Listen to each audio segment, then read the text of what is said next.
So when I was a senior, no, probably a junior in high school, I was like an Oprah fanatic, right? So I was really kind of disappointed that the only positive media representation of women of color was Oprah. Like she was the only person that you could think of before Michelle Obama, right? So I'm just like, why is this the case? Like, why do I turn on TV and I'm seeing, just ratchet things and all this kind of content that they're pushing our way to be an example of what a Black woman is, and they're not showing all of these nuanced experiences that we have, right? Like I personally didn't grow up in low income, like I was middle class, and so I wasn't seeing that reflected in media, right? I wasn't that rags to riches story, so I wasn't seeing all of the nuance of being a Black woman in America. So I just decided to start a blog, and it was called Nubian Beauty. It was just a blog, and it was just me venting.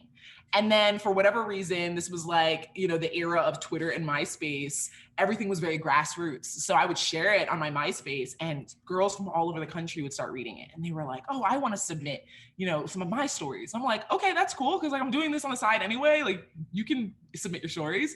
And I started editing. And that's kind of how I went down the journalism route. That's why I decided to do journalism for my major. But yeah, I just had a bunch of girls joining me, writing content, and we ended up with about 500,000 monthly subscribers. And that got a lot of attention from Essence Magazine and big publishers and BET and P&G's My Black is Beautiful campaign. And it got to a point where it was a little bigger than myself.